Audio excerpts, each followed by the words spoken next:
Miss হবে না আপনার পছন্দের টিভি শো। দেখুন জি5 অ্যাপে একদম ফ্রি। রুদ্রর জন্য ফুলকি আর রোহিতকে কম বিপদে পড়তে হয়নি। রুদ্রর এগেইনস্টে গেছে বলে ওরা কম বিপদে পড়তে হয়নি। তাহলে কেন ফুলকি, কেন তুমি সবার সামনে ওভাবে ভিডিওটা দেখাতে গেলে? তুমি ওটা না করলে তো আজকে এরকম হতো না। তুমি তুমি তুমি তুমি জানো না, তুমি জানো না রুদ্র আর ঈশিতাই অপমানটা মেনে নেবে না। হ্যাঁ, সেই সময় লাবুর মাথা ঠিক ছিল না। আমি জানি, আমি লাবুকে কিছু বলছি না। ওর সাথে যা হয়েছে ও নড়ে গেছিল, কিন্তু তুমি তো জানতে। বল, রুদ্র আর ঈশিতা এই অপমানটা মেনে নেবে না। ওরা কিছু না কিছু একটা করবেই। আমার ছেলেটার সাথে কি করলো কাকিমণি? আমি স্বপ্নেও ভাবিনি যে ঈশিতা দিদি তোমার দাদার এই অবস্থা করবে। আমি তো ভেবেছিলাম জামাই বাবু আর ঈশিতা দিদি আমার উপর বদলা নেবে, কারণ ওদের রাগ আমার উপরে। আমি যদি একটু আজ করতে পারতাম যে তোমার দাদার উপরে এত বড় একটা বিপদ আসবে, আমি কাউকে কিচ্ছু বলতাম না, কিচ্ছু না। আমি চুপ করে থাকতাম। কাকিমণি, বিশ্বাস করো তুমি আমায়। আমিও তোমার দাদাকে এই অবস্থায় দেখতে পারছি না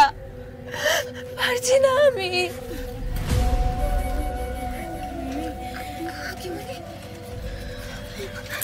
ফুলকি, এই ফুলকি,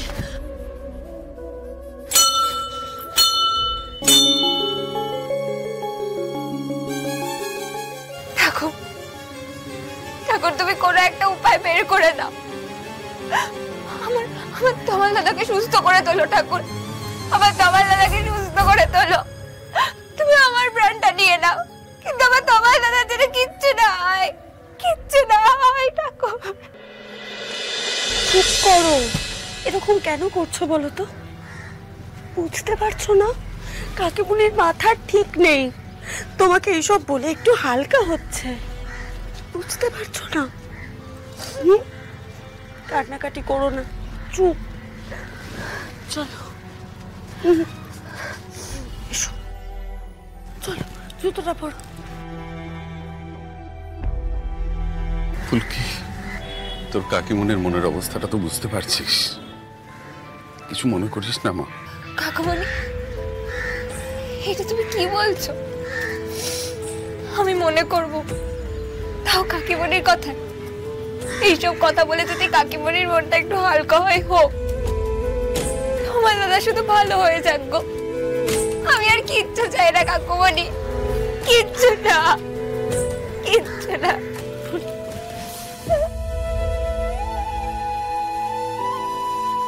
ডক্টর চৌধুরী ফোন করছেন। হ্যাঁ ডক্টর, বলুন। ওকে, আমরা এখনই আসছি। ওকে। ডক্টর চৌধুরী চেম্বারে আসতে বললেন। ডক্টর বাসু আছে। এসো, আসুন। আচ্ছা, জি5 ডাউনলোড করুন আর সব এপিসোড দেখুন একদম ফ্রি।